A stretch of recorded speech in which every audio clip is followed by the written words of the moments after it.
আজকে ছিল আমার এক্সিবিশনের প্রথম দিন, তাই সকালবেলা উঠেই প্রথমে কোনো কাজ না সেরেই হাতে নিয়ে নিয়েছিলাম তুলি, কারণ লাস্ট মিনিটে কিছু কাজ বাকি ছিল সেগুলো কমপ্লিট করছিলাম। বিছানার অবস্থাটা খালি দেখো, সকালবেলায় কোনো কাজ করিনি।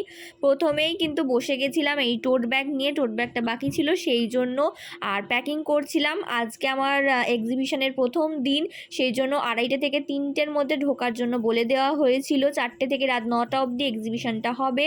আমরা কিন্তু 2:45-3টের মধ্যেই সবাই মিলে গেছিলাম। আমি, মামুনি, মা ও 4জন মিলে গিয়ে কিন্তু পুরো টেবিল, এই যে পাঞ্জাবি সব কিন্তু সাজিয়ে ফেলেছি।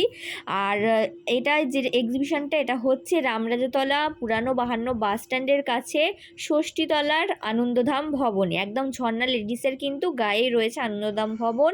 তোমরা সবাই এসো, যারা যারা আসতে পারছো। ভীষণ রিজনেবল প্রাইজে প্রত্যেকটা জিনিস কিন্তু পেয়ে যাবে।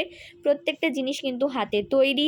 জুয়েলারি আছে, পাঞ্জাবিদের আঁকা রয়েছে, এছাড়া মাটির থালা সেট রয়েছে। দেখতেই পাচ্ছ আমি পুরো টেবিলটা দিয়ে দেখিয়ে দিলাম। রুম ডেকোরেশন আইটেমস রয়েছে।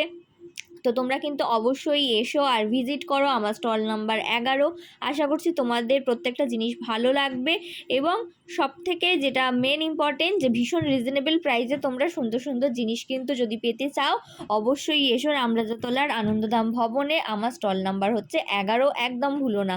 চলো নেক্সট ভিডিও দেখা হচ্ছে, ততক্ষণ সবাই সুস্থ থেকো, ভালো থেকো।